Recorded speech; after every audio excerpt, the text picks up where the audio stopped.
Hey there, Drowsy Historian here. Tonight we're looking at the Black Death, a disaster so infamous that it has become shorthand for medieval misery. But the truth is even stranger, faster, and longer lasting than the legend suggests. Before we begin this descent into plague and panic, do me one small favour. Let me know where you're listening from and what time it is there. If you prefer these stories without ads, you can join the Patreon. It's linked in the description. And if you want the ultimate immersive experience, consider using a pair of wireless earbuds. I've linked my favourite pair in the description. They're comfortable, discreet, and designed so you can wear them even while sleeping. Now, lie back, get comfortable, let's begin. The Black Death has become shorthand for medieval catastrophe. It is usually remembered as a 4-year nightmare between 1347 and 1351, when half of Europe seemed to fall silent. Textbooks and documentaries tend to compress it neatly into that window, as though the plague came, did its grim work, and then departed, leaving Europe shaken but intact. The image is almost cinematic, a curtain of death sweeping across the continent before lifting to reveal a world changed but still standing. This version is convenient to remember, easy to teach, and dramatic enough to satisfy. But like most historical shorthand, it tells only part of the story. For those who actually lived through it, plague was not a single event. It was a series of shocks that seemed endless. Towns that lost half their population might stagger back to life, only to be struck again a generation later.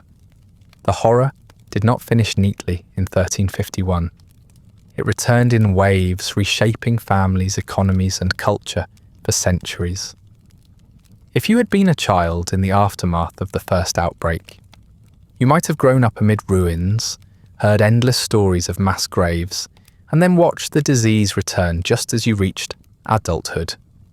It was not apocalypse in the sense of a sudden ending. It was a condition of life.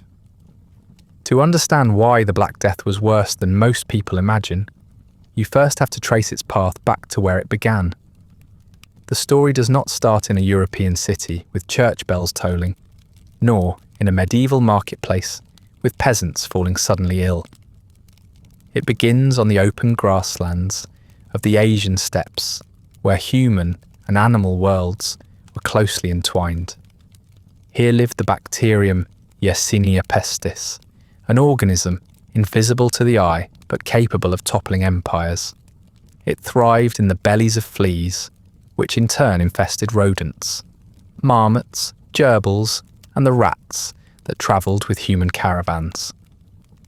For centuries it lingered in this natural reservoir, erupting occasionally in local outbreaks, but rarely escaping the ecological niche that contained it. What changed in the 14th century was not the bacterium itself, but the world around it. Trade networks, armies, and the constant churn of people and goods gave Yersinia pestis unprecedented mobility. The Mongol conquests of the 13th century had stitched together a massive empire stretching from the Pacific Ocean to the edge of Europe. This empire, brutal in its making, paradoxically created the safest and most efficient trade routes the Old World had ever seen. The so-called Pax Mongolica allowed caravans to move with relative security along the Silk Road. Goods flowed, cultures mingled, and with them, so did diseases. Fleas that once jumped from marmot to marmot now found themselves hitching rides. In the bedding of soldiers, the packs of merchants, and the fur of rats scurrying aboard carts. The same infrastructure that allowed silk, spices, and ideas to cross continents also carried a far deadlier cargo. In China, records speak of devastating outbreaks that predated the European experience by decades. Entire regions were depopulated, harvests collapsed, and local governments struggled to respond. Some estimates suggest tens of millions died in Asia before Europeans had even heard whispers of a new pestilence. Chroniclers wrote of strange fevers, sudden death, and fields littered with unburied corpses. These reports were not recognised in Europe at the time, of course, but they reveal that what Europeans later called the Great Mortality was already a rolling disaster in other corners of the world. The disease was not European in origin, nor was it confined to one cultural or geographic zone. It was global from the start. Central Asia, with its busy caravan hubs, became a key staging ground for the plague's expansion.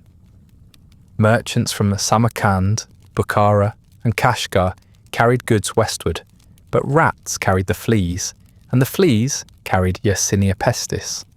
The result was that every major stop along the Silk Road became a potential flashpoint. Caravanserais, roadside inns where travellers and animals rested, were particularly dangerous. Imagine scores of merchants bedding down for the night, their animals tied in courtyards, their packs piled high with grain and textiles. A flea-infested rat could leap from one sack to another, ensuring that by dawn, half a dozen new carriers would be on the road. The disease spread not just by human contact, but by the silent migration of vermin that no one paid much attention to until it was far too late. By the 1340s, plague had appeared on the fringes of the Mongol world near the Black Sea. The port city of Kaffa, controlled by Genoese merchants, became notorious in later accounts for a siege in which Mongol soldiers, themselves dying of plague, allegedly catapulted infected corpses over the walls. Whether this gruesome detail is true or exaggerated, the fact remains that the disease ravaged both besiegers and besieged. When ships eventually sailed from Kaffa, they carried not just cargo, but rats and fleas. In this way, the plague leapt from overland trade routes onto the sea lanes that connected Asia and Europe, speeding its spread dramatically. Maritime trade was the perfect vehicle for the disease. Medieval ships were crowded with sailors, livestock, and stores of grain, ideal habitats for rats. Once established on a vessel, plague could burn through the crew in a matter of days, leaving the ship to drift into port crewed by the dead or the dying. Ports like Constantinople, Alexandria, and Messina became entry points, each one a new outbreak centre. The Mediterranean, far from being a barrier, became a superhighway for the disease. From there, the jump to inland Europe was inevitable. It is easy in hindsight to imagine Europe as an unlucky victim of some isolated calamity, but the truth is that the continent was tightly bound into global networks.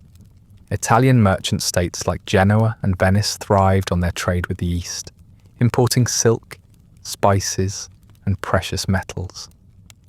What they also imported without realizing it were the stowaway rats and fleas that harboured Yersinia pestis. The plague was not an alien force dropped from the sky. It was the inevitable byproduct of human ambition, expansion, and connection. The very roots that made Europe wealthy exposed it to devastation. What makes this stage of the story particularly cruel is that the mechanisms of spread were invisible to contemporaries. Medieval observers had no concept of bacteria or fleas. They thought in terms of miasmas, poisoned air, foul vapours, and divine punishments. When a caravan brought death to a town, it was seen as a curse rather than a chain of transmission. When ships arrived with dead sailors and rats swarming the hold, the focus fell on bad luck or divine wrath. The true culprits, microscopic bacteria in the guts of fleas, remained hidden. This ignorance ensured that effective prevention was impossible, and superstition filled the void. Thus, by the time the plague was poised to cross fully into Europe, it was already a well-travelled scourge. It had swept through China, Central Asia, and the Middle East, hollowing out populations and destabilising economies long before chroniclers in Paris or Florence picked up their pens. When the plague reached the Mediterranean, it announced itself with an almost theatrical cruelty. In October 1347, a fleet of Genoese merchant ships limped into Messina, a port in Sicily. These were not triumphant vessels returning from profitable ventures, but death ships. The crews were already stricken, many sailors lying dead in their hammocks, and the living barely clinging to breath. Rats scurried across the decks, their fleas carrying the invisible killer. Within days of docking, the town was transformed. People who had greeted the ships with curiosity soon fled in terror, yet it was already too late. The plague did not politely wait at the edge of the harbour. It surged inland almost immediately, leaving Messina stunned and broken before most of Europe had even heard the word pestilence. From Sicily, the contagion spread like a stain across the map. Genoa and Venice, those powerful city-states that thrived on trade, became gateways, not to riches, but to ruin. Ships arriving from the east carried more than silks and spices. They carried silence in their hulls, as entire crews were too weak to man the rigging. To open the hatch of a ship's hold was to release a swarm of rats, and the fleas they hosted, a chain reaction that spread from dockside warehouses into crowded streets. The velocity of this process was astonishing. A port could go from normal trade to mass burial in the time it took for a week's cargo to be unloaded. The maritime routes that had connected the world economically now worked as arteries of death. The disease was not selective in its geography. It flowed to Marseille, then north into France, east into the Balkans, and west across the Iberian Peninsula. No coastal city that welcomed trade was spared, and the more successful the port, the faster it fell. The plague spread has been described as if it were a wildfire, but in truth, it was more unpredictable.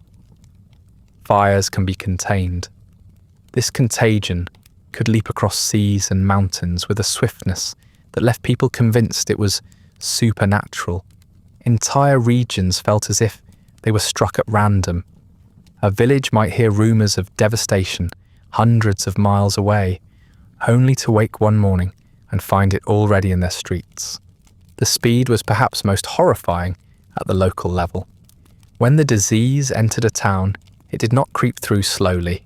In Florence, chroniclers reported that whole households were infected within days, leaving doors barred and windows shuttered. Markets emptied, not because of government decrees, but because there were no cellars left standing. In some places, the dead outnumbered the living so quickly that there was no time to bury them properly. Corpses stacked in alleys and houses, adding the stench of rot to the atmosphere of panic. The pace of collapse gave people no chance to think clearly, to develop rational responses, or even to grieve. Ships became the most terrifying symbols of this new reality. Vessels were spotted adrift at sea, their sails loose, their decks eerily still. When boarded, they revealed crews already reduced to corpses, with rats still scurrying over the cargo. These floating coffins were nightmares, made real, visible proof that the disease could move faster than human understanding.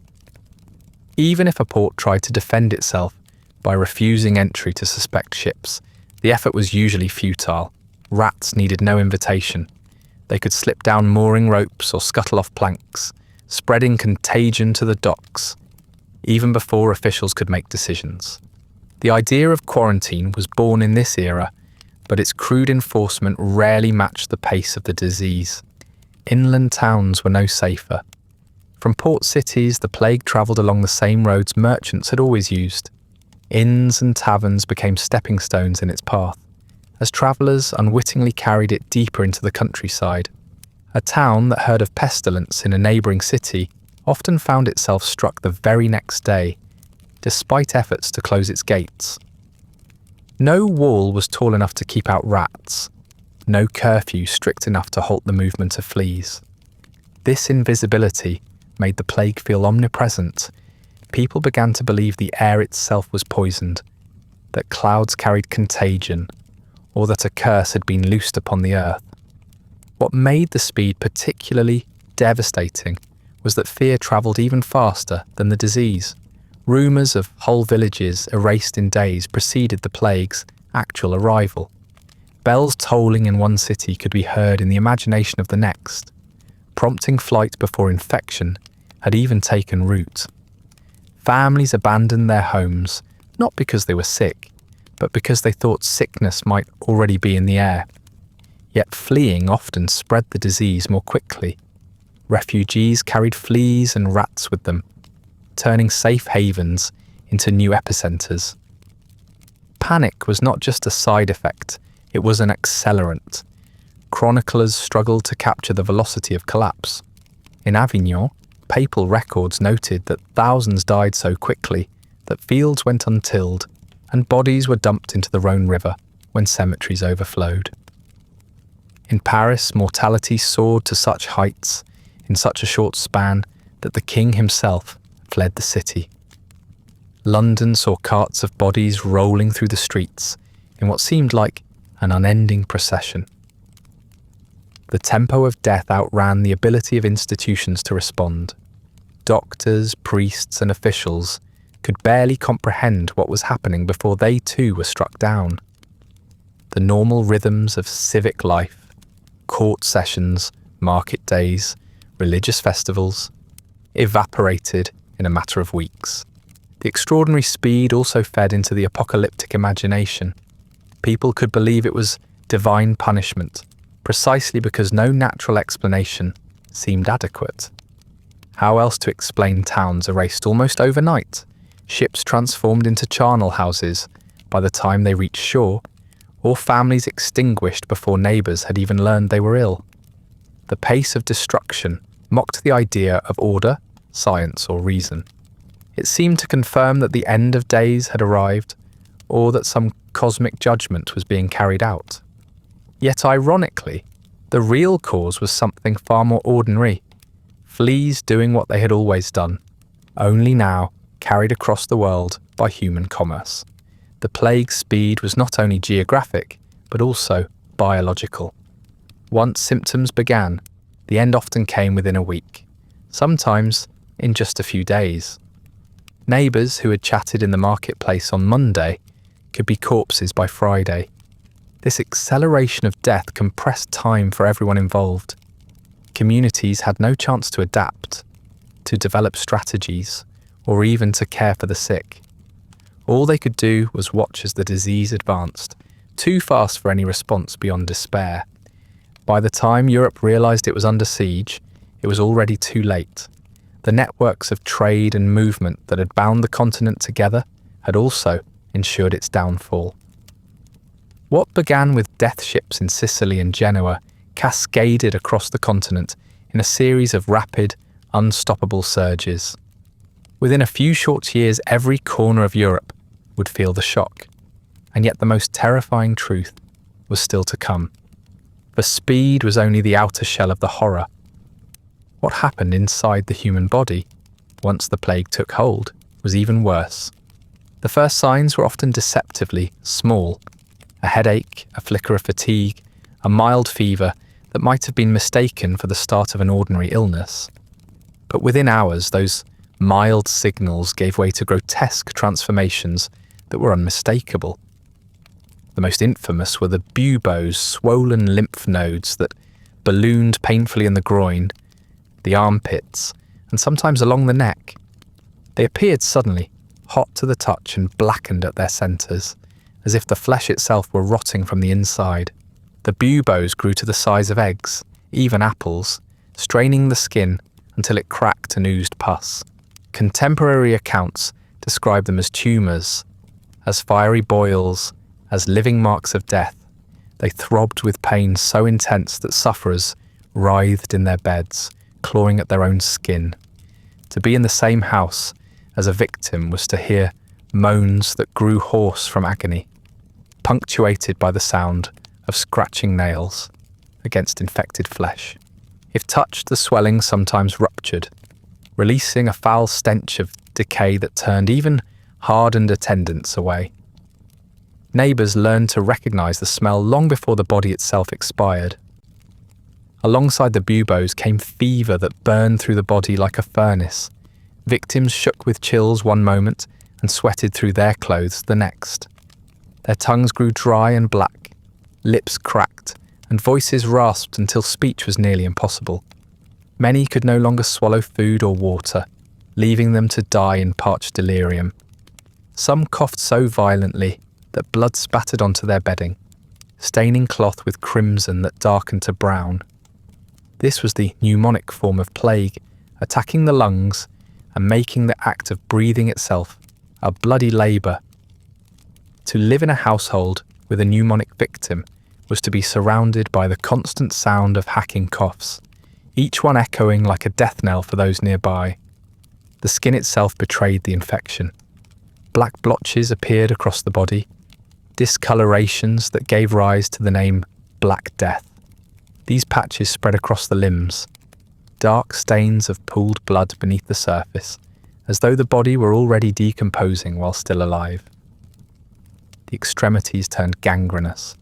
Fingers, toes, and even noses blackened and died before the rest of the body followed. People described their loved ones as unrecognizable, faces transformed into masks of death even before breath left their lungs.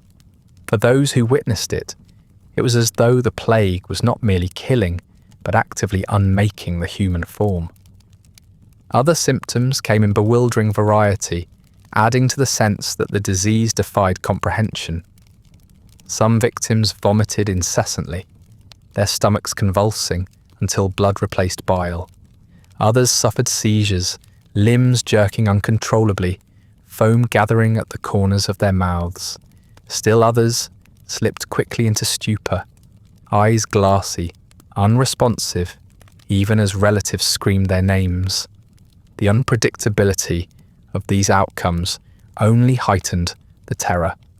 To see one neighbour die in fever, another in bloody coughs, and a third in sudden silence made it seem as though no pattern, no reason, and no hope existed. The only constant was death itself. The sensory world of plague was unbearable. Streets reeked not only of corpses piled in carts, but of the living sick, their bodies exuding a stench of sweat, pus, and blood. The air in sick rooms was heavy with the sweet, nauseating odour of decay mingled with burning herbs, as families tried to ward off infection with smoke. Sound added another layer of torment, the rattling breath of the dying, the wet coughs, the wailing of relatives. Even silence became sinister, for when the moans ceased, it meant the household had fallen into final stillness. Touch was no comfort either. To place a hand on a fevered brow was to feel heat like fire, and to touch a swollen bubo was to recoil from the sickening give of infected flesh. If you lived in a town during an outbreak, you would have seen these symptoms everywhere. Markets were dotted with men leaning against walls, clutching their armpits, their faces drawn with pain. Children sat listless on the ground, their skin mottled with dark blotches. Coughs echoed in churches until priests fled. Even the sight of a neighbour stumbling in the street could induce panic. For one look at the swelling beneath a sleeve or the blood at the lips was enough to declare the end near. Death was not an abstract fear. It was etched onto bodies in visible, grotesque detail. Medical responses were as desperate as they were ineffective. Physicians lanced the buboes, believing the release of pus might save the patient, but this usually hastened death. They prescribed potions of ground emeralds, theriac, or vinegar, none of which made any difference. Some recommended bathing in urine, others rubbing the body with crushed herbs or onions. In their long-beaked masks, plague doctors applied poultices of resin and flowers, but their very presence was often taken as a sign of hopelessness. Families clutched at charms and prayers, yet nothing turned back the tide. Once symptoms appeared, survival was rare. The body's unravelling was too fast, too violent, and too final. Even those who tried to nurse the sick found themselves overwhelmed. A mother could not cradle her fevered child without inhaling the air heavy with contagion. A husband could not hold his wife's trembling hand without risking his own life. Some did not even try. Neighbours shut their doors, abandoning victims to die alone, because the signs of plague were as good as a death sentence.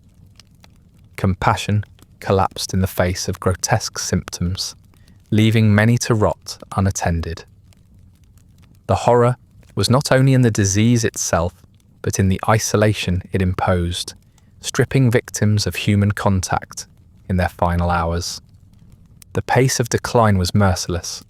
From the first headache to death could be a matter of days, sometimes even less. One chronicler noted that people went to bed healthy and were dead by morning. The grotesque symptoms left little space for hope, but they also left little time for preparation. Wills went unwritten, confessions unheard, funerals impossible. Death came too swiftly, bodies too disfigured, and families too scattered. Survivors had to watch loved ones transform before their eyes and vanish almost immediately after. The grotesque catalogue of symptoms ensured that plague was more than a killer. It was a spectacle of suffering. To live through it was to see human bodies warped into unrecognisable shapes, to smell the corruption of flesh while it still clung to life, to hear the last rattling gasps in rooms that echoed with coughing. The fear of catching it was matched only by the horror of witnessing it. For those who survived, the memories of what they had seen became scars as lasting as the disease itself. And yet, however grotesque the symptoms were at the individual level, they did not exist in isolation. Each bubo, each fevered cough, each blackened limb was multiplied across millions of bodies. Entire towns became collections of suffering, households reduced to clusters of swollen and bleeding forms. The intimacy of pain was repeated on a collective scale until it defined the age. At least 1/3 of Europe's population perished in the first great outbreak. Some estimates push that fraction higher, closer to half in certain regions. The sheer scale of the erasure is difficult to grasp because modern readers are accustomed to disasters being measured in percentages of small margins. A drought that kills 10% of a harvest. A war that claims 5% of a nation's soldiers. The Black Death did not nibble at the edges of society. It devoured the centre. In a few short years, towns were halved, parishes stripped bare, and families extinguished in entirety. To live in Europe in the late 1340s was to watch the arithmetic of daily life collapse, as neighbours, kin and colleagues vanished with alarming speed. England provides one of the clearest windows into the scale of devastation. Contemporary tax records show entire villages disappearing from the rolls, not because of clerical oversight, but because there was no one left to count. Some parishes that had boasted hundreds of communicants in 1340 were reduced to a handful by 1350. In Yorkshire, estates once carefully catalogued for their rents and services became barren, their fields untended because no peasants remained. Chroniclers recorded manors left without heirs, houses collapsing from neglect, and sheep wandering untended through empty streets. Even the language of administration buckled. Officials could no longer describe settlements as thriving, struggling, or poor. They simply called them void. Italy, closer to the first ports of entry, suffered an even more visible collapse. In Florence, observers claimed that half the population perished within a matter of months. The city's registers tell the same story. Families of merchants and artisans, once central to the economic engine of Tuscany, were wiped out. Boccaccio, in his Decameron, described nobles and commoners alike, falling victim, households closing their doors and never reopening. Venice, a hub of trade and wealth, lost so many that its governing council struggled to assemble a quorum. Cities famed for their energy and prosperity became quiet landscapes of funerals and abandoned workshops. The silence of the bells, once rung too often for the dead, became its own grim testimony when no one was left to ring them. France bore a similar burden. In Paris, the university lost scores of scholars, and the clergy fell in such numbers that new priests had to be rushed through ordination with barely any training. Smaller towns fared no better. Entire rural communities disappeared, their fields reverting to meadow as weeds overtook furrows. Chroniclers wrote of castles standing in lonely defiance, surrounded not by bustling villages, but by stretches of empty land. In Normandy, estates that had survived decades of warfare succumbed to the quieter devastation of disease. Numbers alone could not capture the sensation of loss, but they underlined the depth of the wound. 1 in 3, 1 in 2, sometimes more. The devastation was not confined to Europe.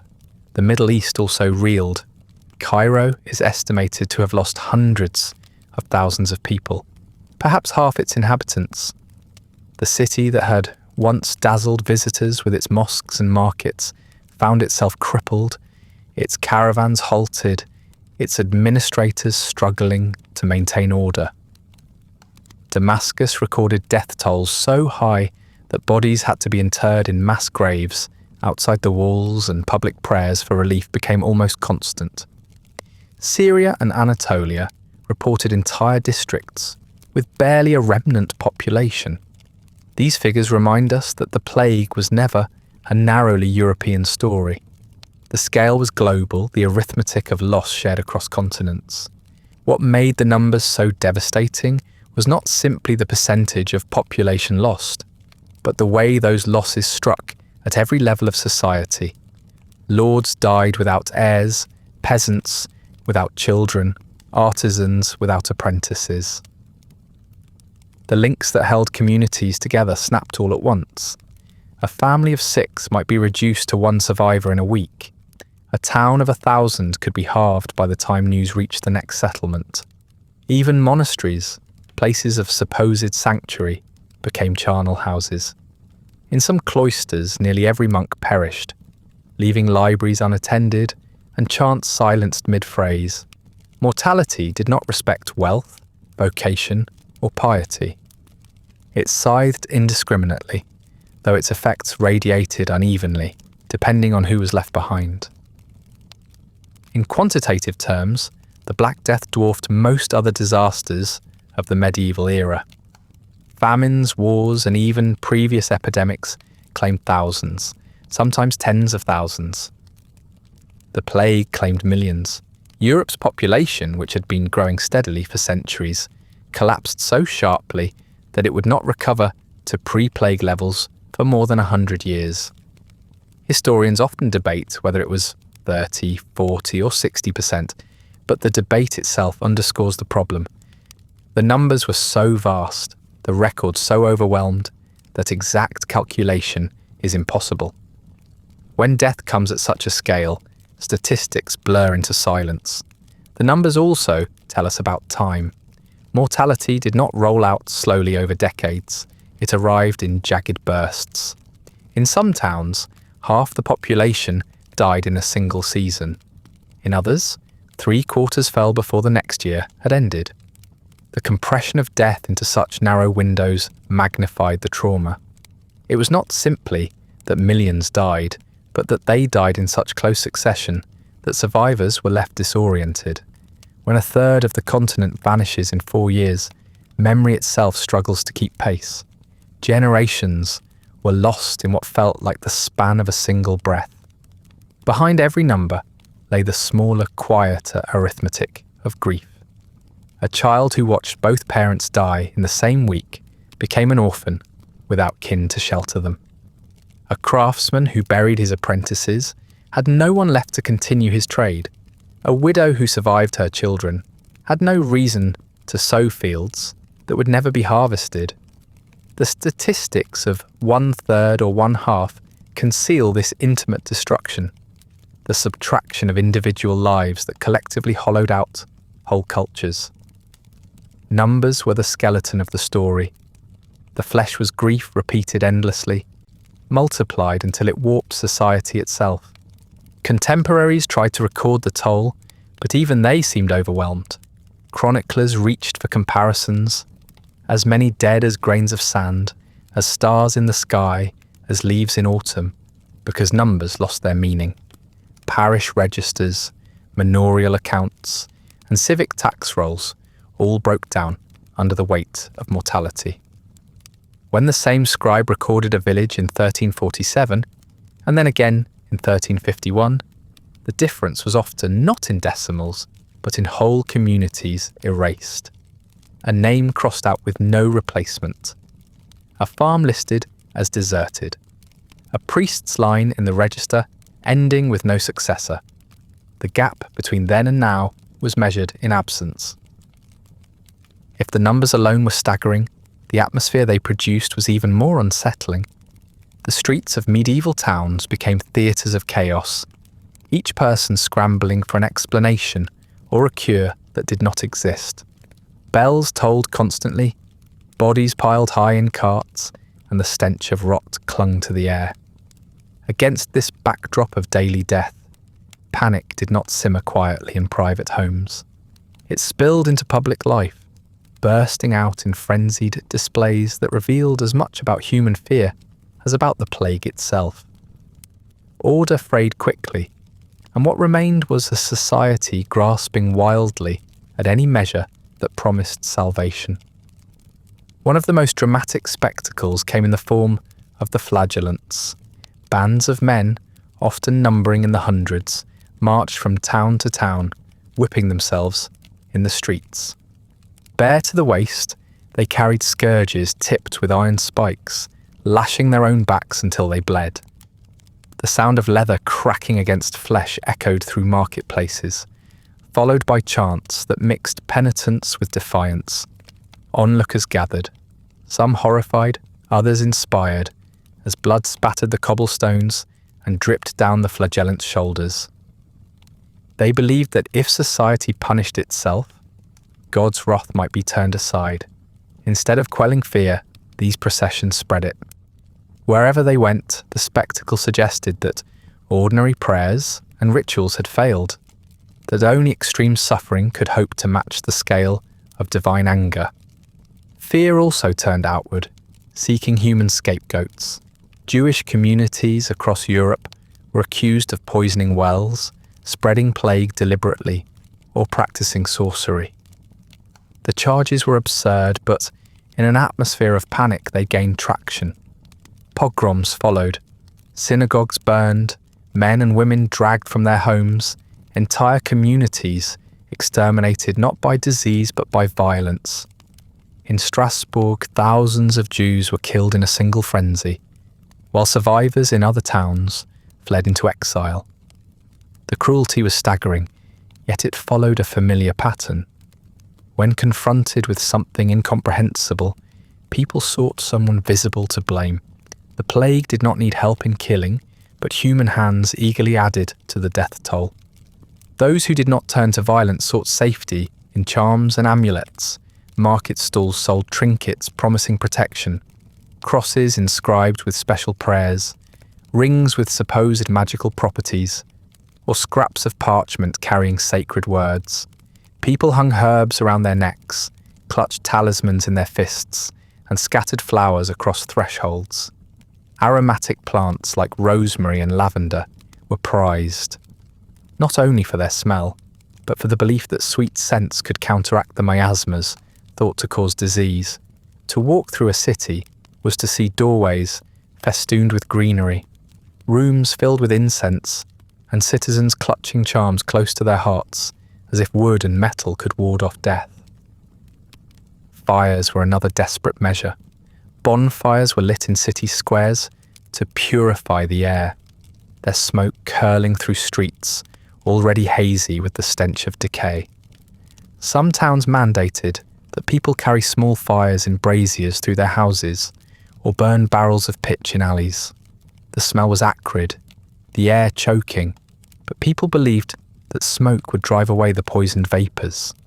In some regions, families gathered around smoky hearths until their eyes watered and their lungs burned, convinced that suffering through the haze was better than inhaling the invisible corruption outside.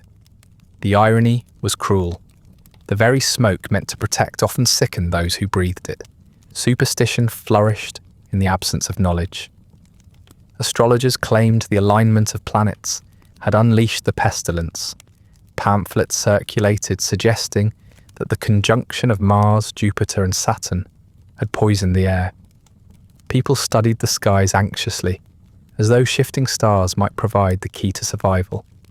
Others turned to folk remedies that ranged from the ineffective to the dangerous.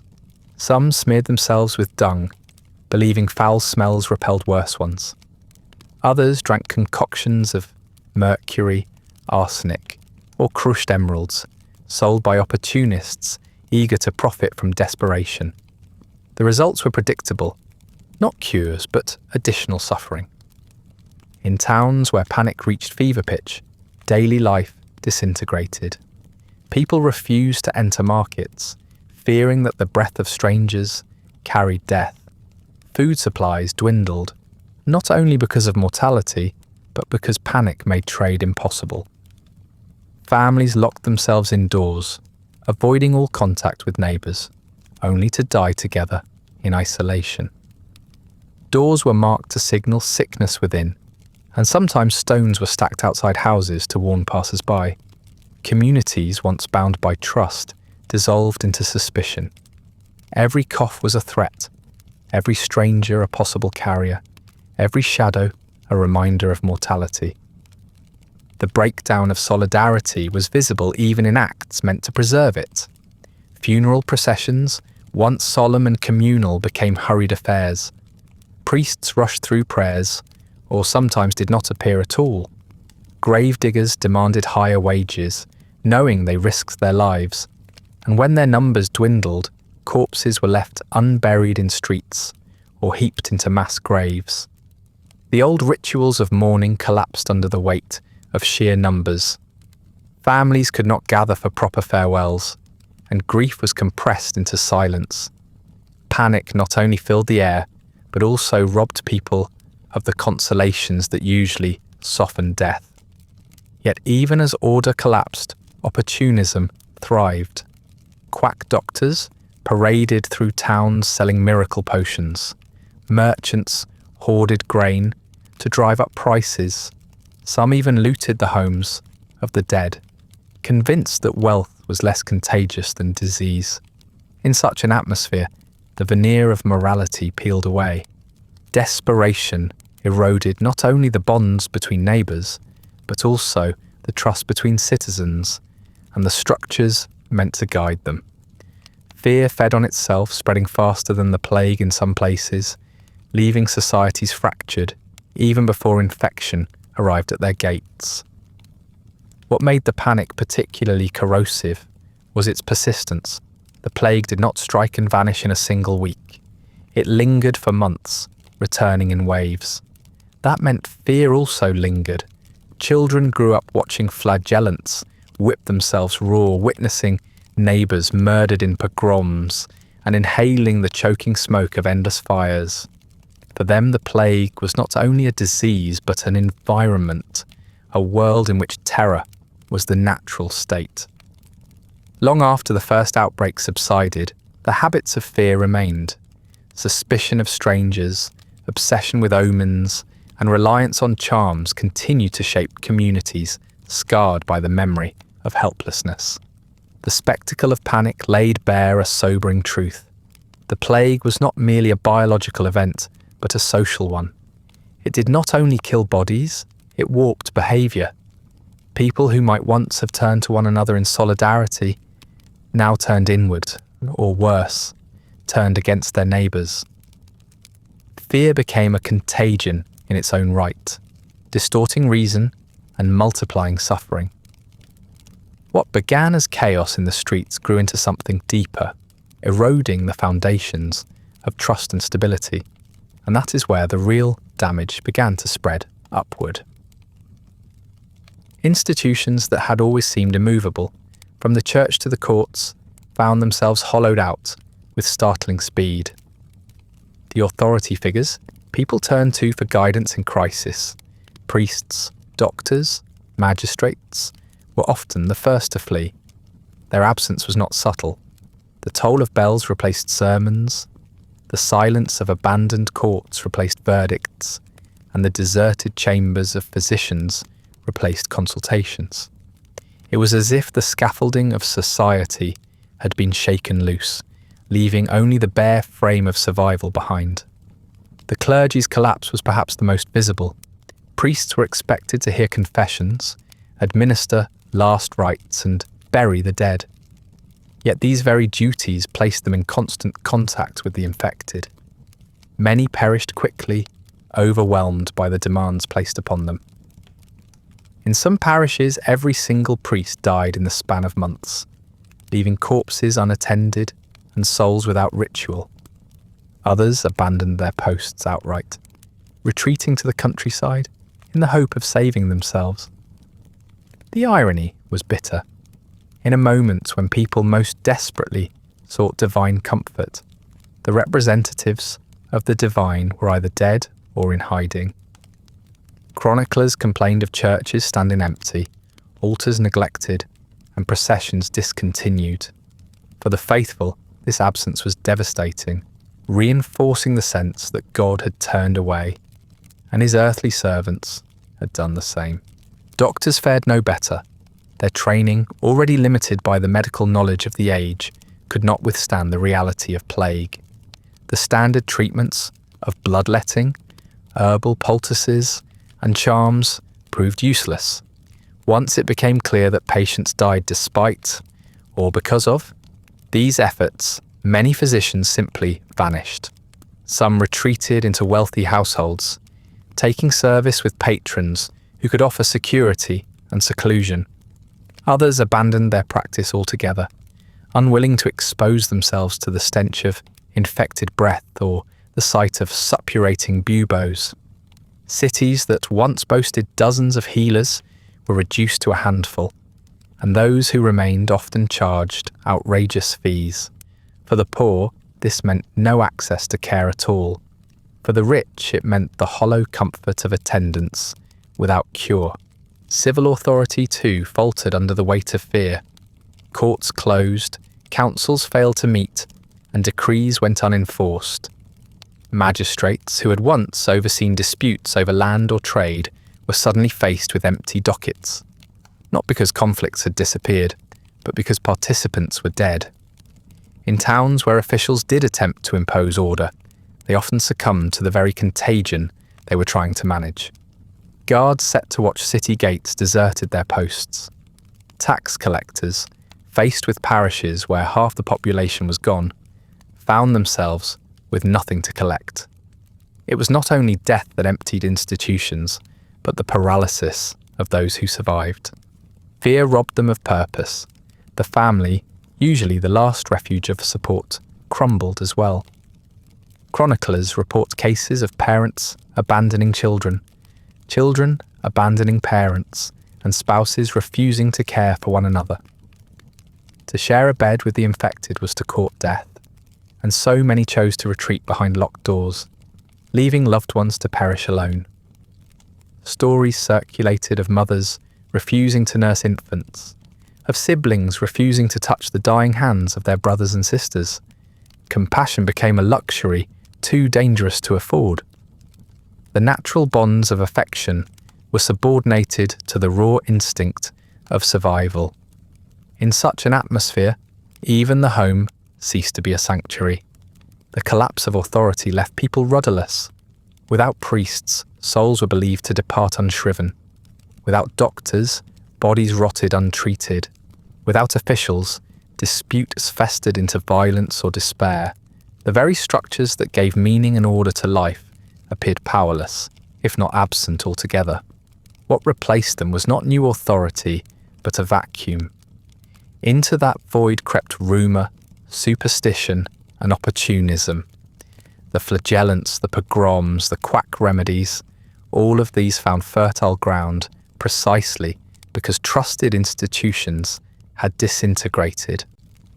In the absence of order, chaos became the default. This erosion was not confined to one region. In Florence, priests died in such numbers that mass graves had to be consecrated by laymen. In London, Lawyers abandoned the courts, and lawsuits piled up unanswered. In Avignon, the papal court itself was overwhelmed, with so many clerics dead that the bureaucracy nearly collapsed. Cairo and Damascus, though governed under Islamic authority, saw similar breakdowns. Imams gone, judges absent, governors retreating to secluded estates. Authority in every cultural form withered under the same pressure. The plague was indifferent to rank, creed, or office, and the result was the same everywhere: a hollowing of leadership that left people to fend for themselves. The imagery of collapse filled chronicles. Giovanni Villani, the Florentine historian, wrote with grim irony that he could not complete his history because he had died of the plague mid-sentence. Other records trail off abruptly, interrupted by death. In municipal archives, the neat handwriting of clerks suddenly ceases, leaving empty spaces where civic business should have continued. These silences in the records were as telling as the words themselves. They testify not only to the mortality of individuals, but to the mortality of institutions. When clerks, priests, doctors, and judges all vanished, their offices ceased to function. Authority did not gradually erode, it fell apart in sudden silences.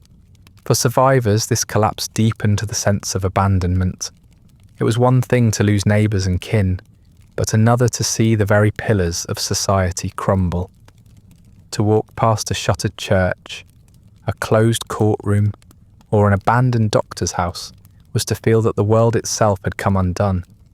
People began to live as though tomorrow held no guarantees because none of the familiar guardians of stability remained.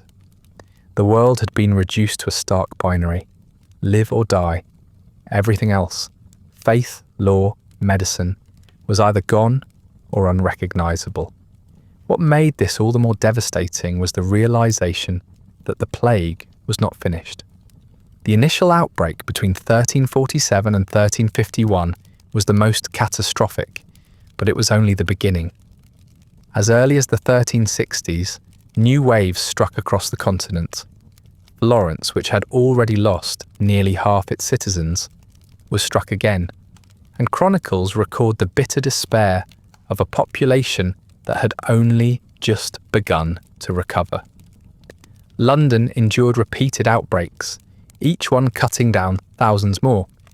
Paris, Avignon, and countless smaller towns were visited again and again, the disease arriving with no less suddenness, though perhaps with less shock the second time around. What had once been unimaginable became horribly familiar. The phrase "after the plague" never really applied, because the plague never truly ended. Every generation after the mid-14th century grew up with plague as a fact of life.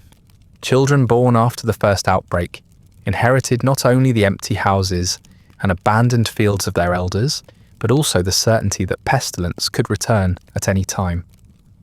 The rhythm of life was punctuated by outbreaks, some local, some continental, all devastating.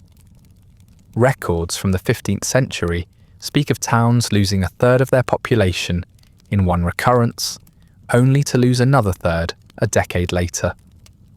The pattern became so ingrained that people stopped treating it as extraordinary. The plague was not a visitor, but a resident, lingering in the background of daily life. In England, the plague returned roughly once every decade for the next 2 centuries.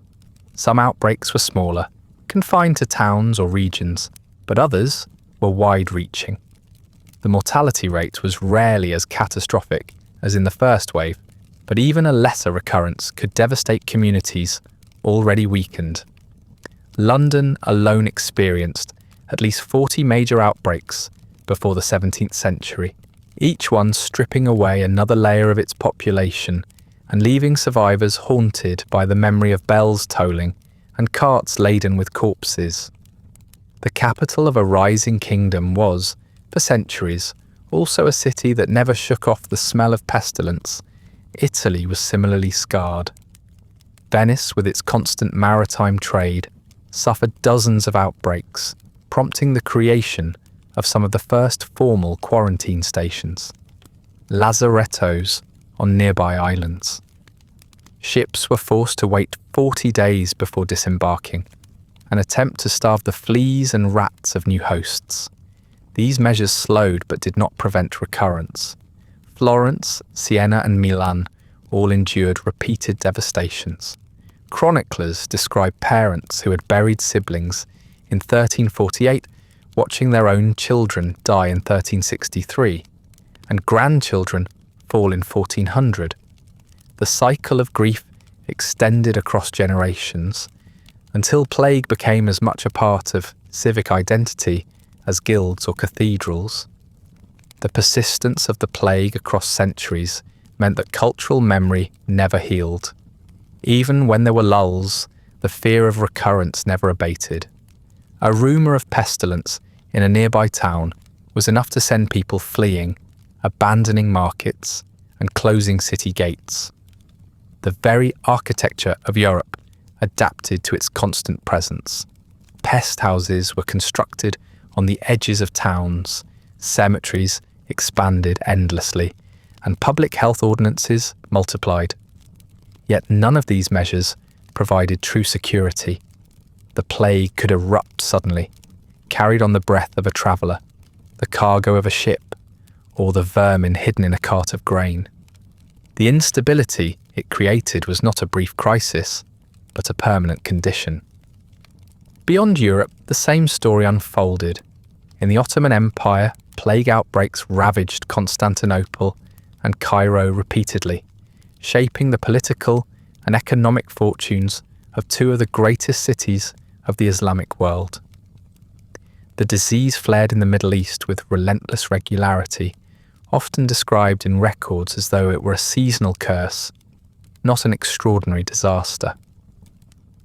In North Africa, ports like Tunis and Alexandria endured recurrence after recurrence, each one thinning populations and leaving behind new waves of orphans and abandoned homes.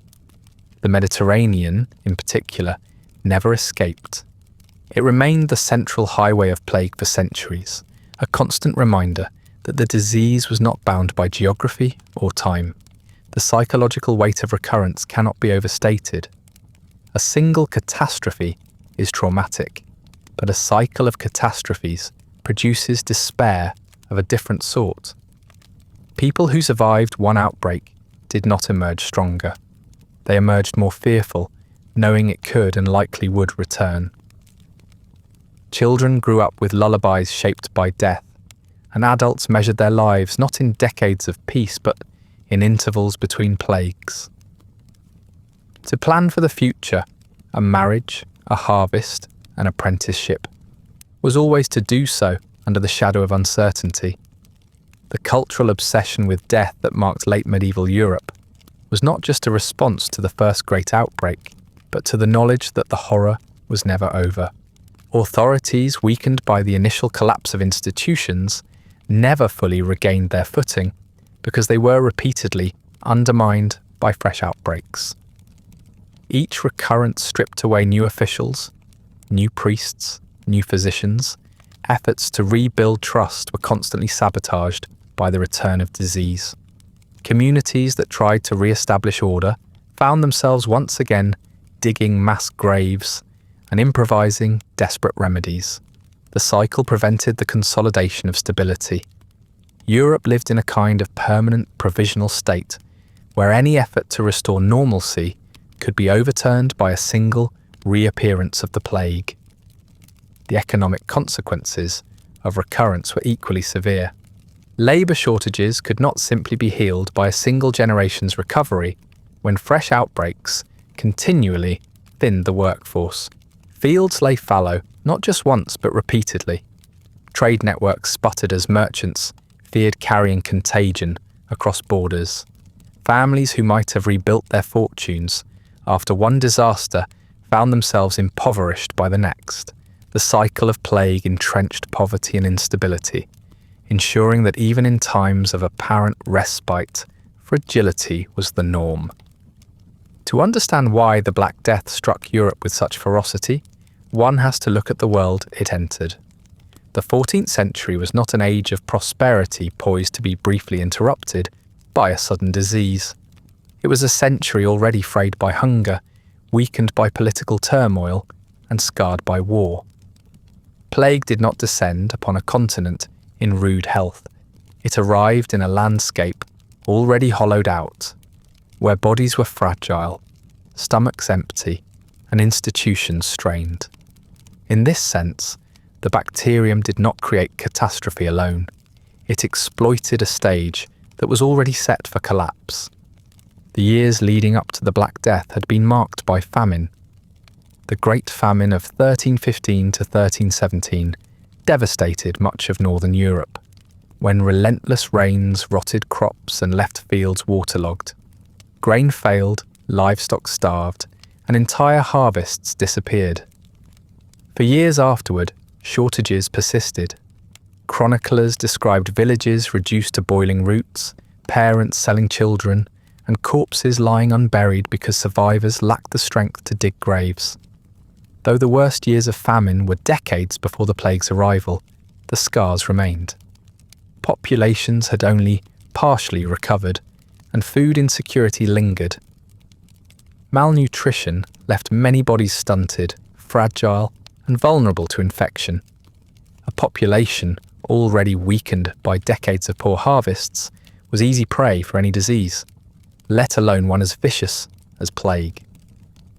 Even when food supplies improved, the balance was precarious. A single bad season could undo years of modest recovery.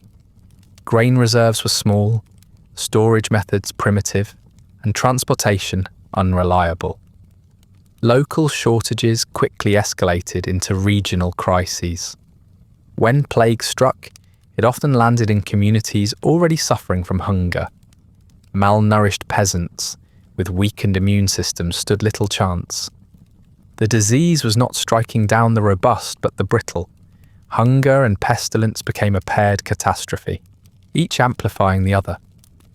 War added another layer of devastation.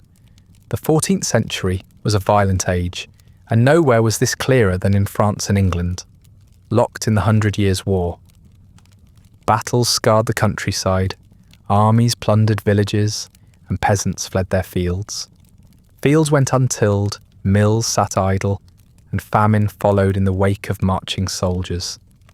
Refugees crowded into towns, carrying with them not only hunger, but vermin. Rats thrived in military camps, travelling in grain sacks and bedding, while fleas leapt easily from soldier to civilian. Wherever armies marched, plague marched too. The connection between warfare and disease was not merely incidental, it was structural. Soldiers lived in cramped conditions, slept in filthy encampments, and often carried the disease, unknowingly, into new territories. Sieges were particularly lethal. When armies surrounded a city, cutting off supplies, hunger, and plague soon broke down defences more effectively than weapons.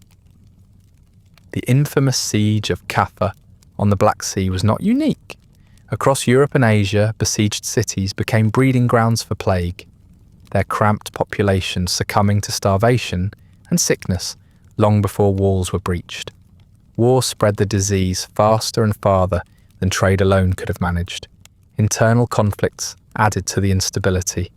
In Italy, rival city-states fought endlessly, disrupting trade and scattering populations. In the Holy Roman Empire, local feuds and dynastic struggles produced their own tides of refugees and mercenaries. Eastern Europe, too, endured waves of invasion, displacement, and rebellion. In such a fractured landscape, no town or village was secure. Soldiers carried contagion as efficiently as merchants, and often more recklessly. They did not merely pass through towns, they looted them, spreading rats and fleas from their own baggage into local stores. Every conflict became a vector. Violence also undermined recovery. Even after plague subsided in a region, war prevented communities from rebuilding. Fields could not be resown when they were trampled by horses or confiscated by soldiers. Families could not repopulate when husbands were conscripted or slain. Cities could not restore order when sieges had destroyed their infrastructure. The cycle of destruction was relentless. Hunger weakened bodies. Plague exploited those weaknesses. War scattered survivors, and the weakened survivors then faced famine again. This was not a linear crisis, but a tangle of disasters feeding on one another. The human experience of this convergence was bleak. A peasant might lose crops to bad weather one year, livestock to raiding soldiers the next, and family to plague the year after. Survival was not a matter of resilience but of chance. Chroniclers recorded people reduced to wandering, begging or stealing, not out of malice but necessity. Towns overflowed with refugees, many of them already sick, who brought pestilence into crowded streets. In such conditions, the plague did not need to spread slowly. It was carried directly into the densest clusters of the desperate. The connection between famine, war, and plague was understood dimly at the time, even if the true mechanics of transmission remained mysterious. People noticed that armies brought pestilence, that hunger seemed to invite sickness, and that violence seemed to quicken the spread. Yet without knowledge of bacteria or vectors, they framed it as divine punishment, a sign that God was displeased not only with sin, but with the bloodshed and greed of the age. Chroniclers often blended descriptions of famine, war, and pestilence together as one great calamity, unable to separate them in memory because they had been inseparable in life. The numbers bear this out. In regions already devastated by famine, mortality rates were higher. In war zones, populations were cut more savagely. In places spared both, plague still struck, but sometimes with less intensity. The synergy of disasters ensured that the 14th century was not only marked by the Black Death, but by a cascade of crises. To focus on the plague alone risks misunderstanding its full impact.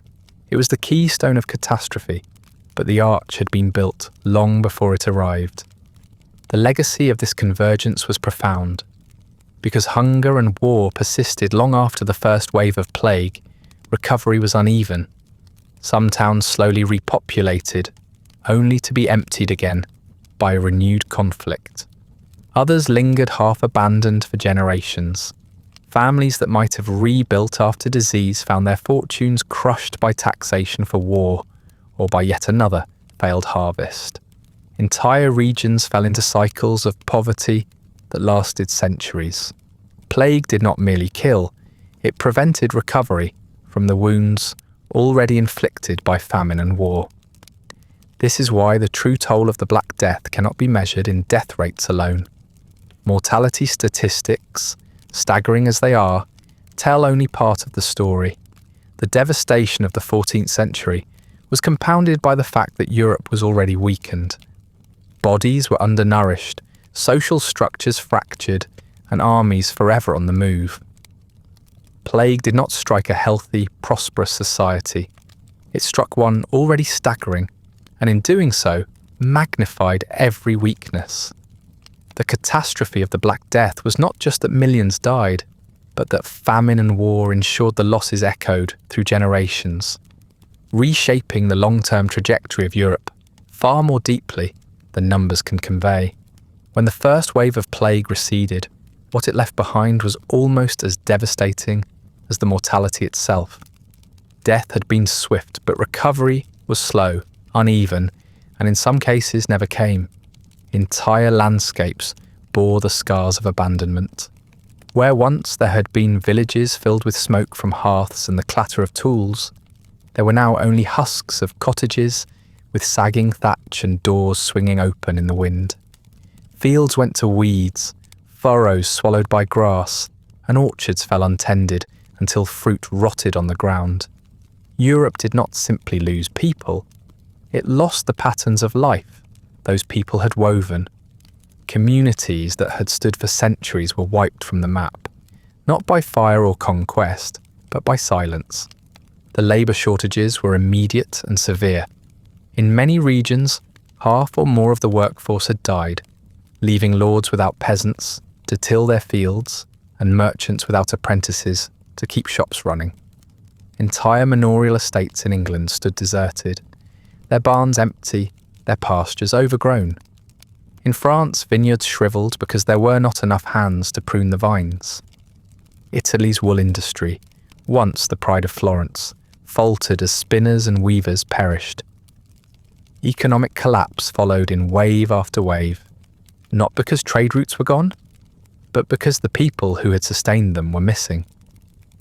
Gold and silver meant little if there were no bakers to make bread, no carters to haul goods, and no craftsmen to shape raw material into finished wares. Wages, where labour still existed, soared. Survivors suddenly found themselves in a rare position of leverage.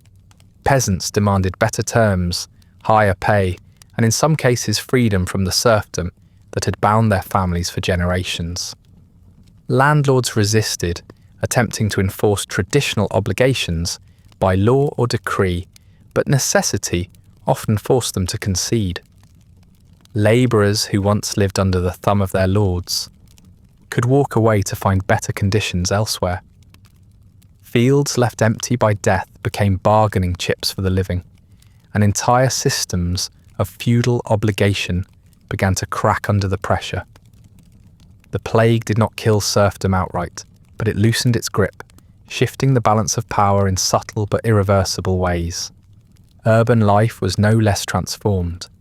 Cities that had once teemed with artisans and guilds found their numbers so diminished that industries collapsed or consolidated. The loss of skilled workers meant that knowledge itself sometimes vanished. A mason might die without passing on techniques to apprentices, leaving cathedrals half-finished and towns without the skills to repair their walls. Some guilds never recovered, their traditions broken by the severing of master from pupil. Trade faltered as foreign merchants avoided stricken ports, and markets once lively with chatter fell quiet. Even when people returned, the memory of empty stalls and shuttered shops lingered. The demographic collapse also reshaped land use. In England, marginal lands that had been arduously cleared for farming during population booms were abandoned again, left to revert to forest or pasture. Sheep grazing expanded, partly because wool required fewer human hands than grain cultivation. This shift altered diets, economies, and landscapes. Villages that had depended on cereal crops shrank or disappeared, while towns that specialised in textiles gained new prominence. The geography of Europe was redrawn not by conquest but by absence, as entire tracts of land shifted from one form of use to another in the wake of death. The plague also left deep financial scars. Lords who lost tenants lost income, forcing them to sell estates or collapse into debt.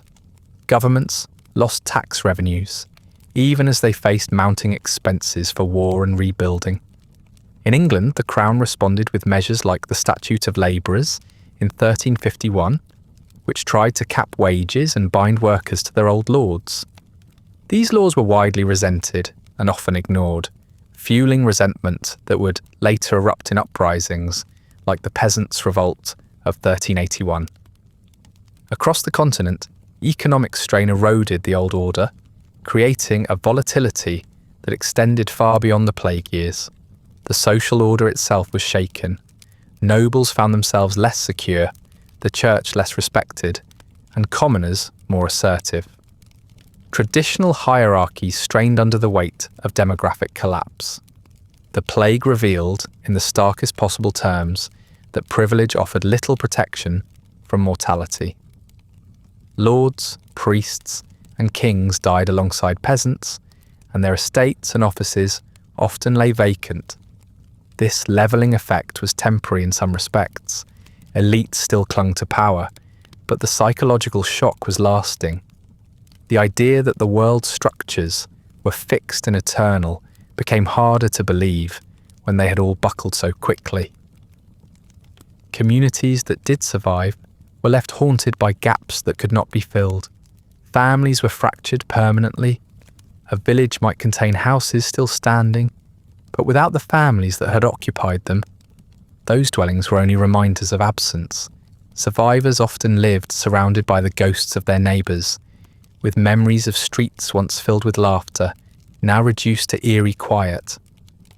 Marriage patterns shifted as young men and women sought to rebuild lineages destroyed in the outbreak. But the scars of loss meant that entire bloodlines disappeared forever. Genealogies that might have continued unbroken for centuries were severed in a matter of months. The psychological toll was no less profound. To emerge from plague was not to return to normal life, but to stagger into a new reality where death had rewritten expectations. Children grew up without parents, spouses without partners, and towns without the elders who carried communal memory. Survivors bore not only grief but also guilt. Why had they lived when so many others had not? Was it chance, divine favour, or some hidden flaw in those who had perished? Such questions had no answers, but they lingered, shaping attitudes for generations. The trauma of survival became its own inheritance, yet perhaps the most enduring consequence was the way life itself was revalued.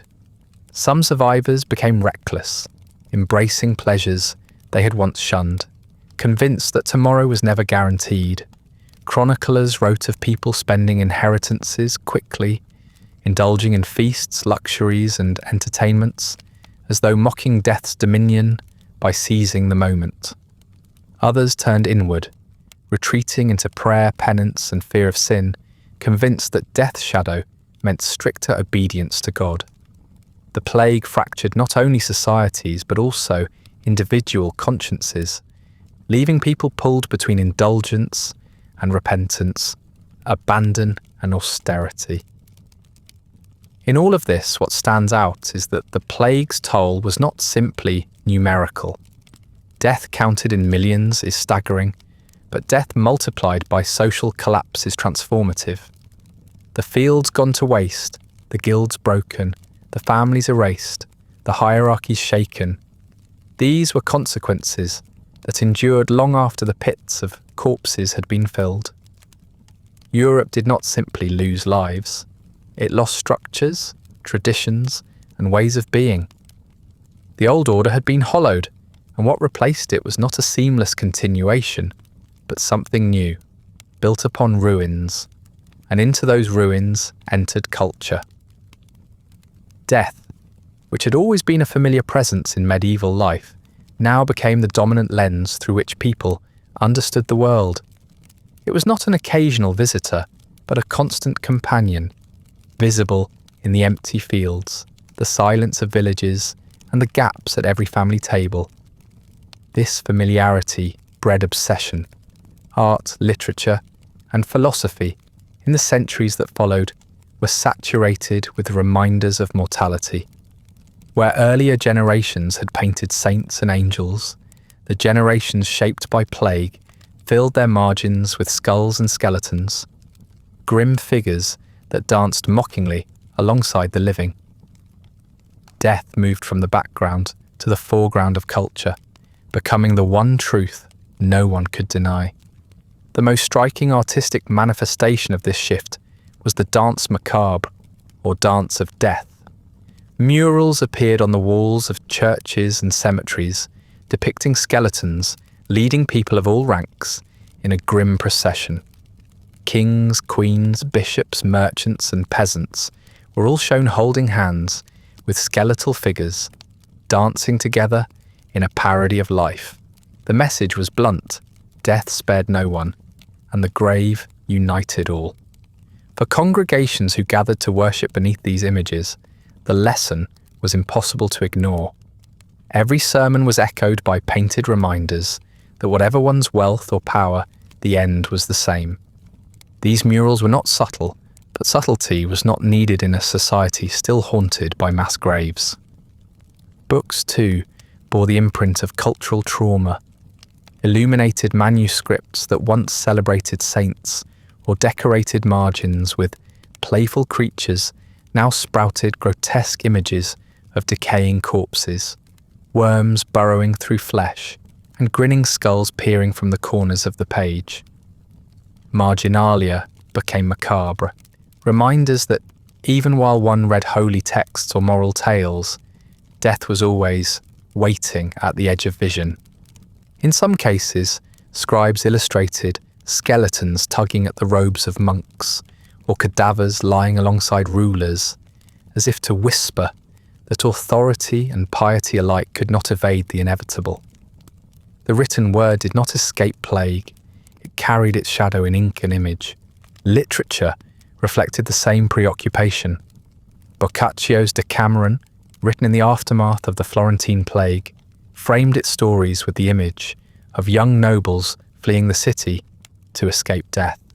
The tales they tell are light-hearted, bawdy, or satirical, but they are told against the backdrop of a city drowning in corpses. The contrast itself was telling. Even as people tried to amuse themselves, they did so in the shadow of pestilence. Later writers across Europe echoed this duality, weaving humour and horror together, as if acknowledging that laughter had become inseparable from grief.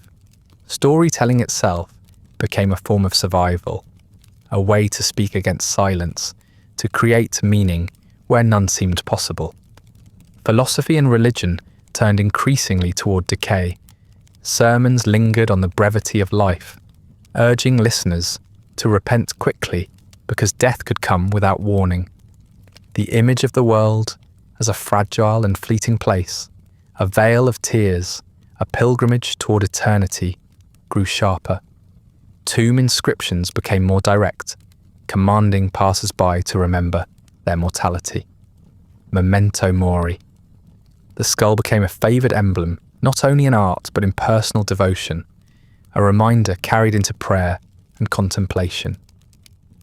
The cult of saints who had endured pestilence flourished, while accounts of visions, apocalyptic warnings, and prophecies multiplied. Spiritual life became inseparable from the fear of death's sudden arrival. This cultural shift extended to rituals of daily life. Funerary practices, once solemn and communal, became hurried during the plague, but afterward they were imbued with new intensity. Cemeteries expanded, ossuaries were filled with carefully stacked bones, and charnel houses became familiar sights in towns. The presence of human remains was no longer confined to hidden burial grounds, but made visible, tangible, and constant. In some places, bones were displayed openly, arranged decoratively in churches, as if to force the living to acknowledge the scale of mortality. Religion and art worked together to ensure that death was not forgotten, but continually rehearsed in public life. The generational scars ran deep. Children who grew up in plague-haunted towns internalized the obsession with death. For them, the sight of skeletons on walls or bones in churches was not macabre novelty, but normality. They matured in a world where death had become the organizing principle of art, architecture, and ritual. As adults, they carried that memory forward, shaping the imaginations of their own children. Trauma became hereditary, passed not through blood but through culture. The obsession with death that characterized late medieval Europe was not a stylistic choice. It was the residue of lived experience. Even music bore the mark of plague. Chants and hymns took on darker tones, lamentations woven into services more frequently. Secular songs, too, sometimes reflected despair, speaking of fleeting pleasures, transient love, and the inevitability of the grave. The rhythm of bells, once a call to worship or a celebration of feast days, became synonymous with funerals. The soundscape of Europe shifted, dominated by tones of mourning and reminders of loss. For those who survived, it was impossible to escape the audible presence of death. Philosophical thought, too, absorbed the blow. The scholastic confidence of the High Middle Ages, with its elaborate systems and rational structures, seemed inadequate in the face of plague. How could reason explain a catastrophe that struck so blindly. Instead, currents of thought turn toward the fragility of knowledge itself, the instability of human life, and the futility of worldly pursuits. Fatalism took root alongside piety. Some concluded that life was too short to waste in discipline and austerity, while others doubled down on asceticism, convinced that death's imminence demanded constant preparation. The intellectual ferment of the late Middle Ages cannot be separated from the shadow of repeated outbreaks. The Black Death's cultural legacy was thus one of fixation. Art, literature, music, and philosophy all turned toward mortality, not because death was new, but because it had become overwhelming. The ubiquity of reminders, skeletons, skulls, mottos, dances, was not morbid decoration, but cultural therapy. Societies scarred by plague coped by surrounding themselves with symbols of what they feared. If death could not be avoided, it could at least be acknowledged, painted on walls, sung in hymns, and carved into stone. To forget was impossible, so remembering became ritualized. This obsession with death shaped European culture for centuries. The Renaissance, often remembered for its celebration of life and human potential, was born in part from a world that had first stared too long into the grave. The vividness of Renaissance art, its focus on the human body and earthly beauty, made sense only against a backdrop of cultural trauma. To paint life so vibrantly was also to remember how fragile it was. The skeletal dancers of the danse macabre continue to lurk in the margins, reminders that, even amidst flourishing, mortality remained the final certainty. The cultural trauma of the Black Death was therefore not an afterthought, not a secondary effect. It was central to how societies understood themselves. Death was no longer a private matter, no longer confined to the graveyard or the deathbed. It became the organizing symbol of an age, woven into art, ritual, and thought.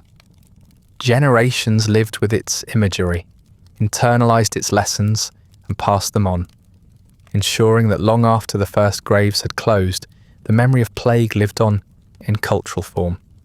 And it is here, in this saturation of culture with mortality, that we find the final thread leading back to the larger truth.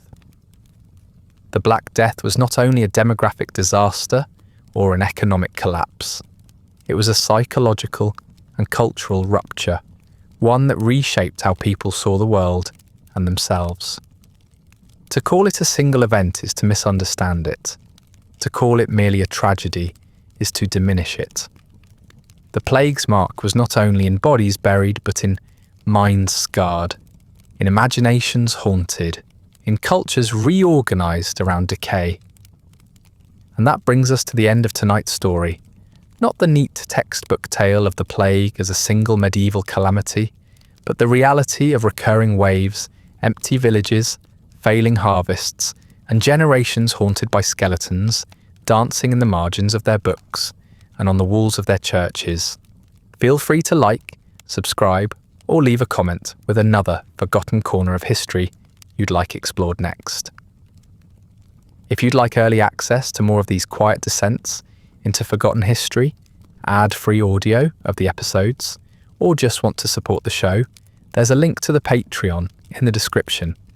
If you're listening on a podcast app, a rating or review helps more people find their way to these stories. And special thanks to the supporters who make this show possible, including our chroniclers, Andrew S. and Rich Davis.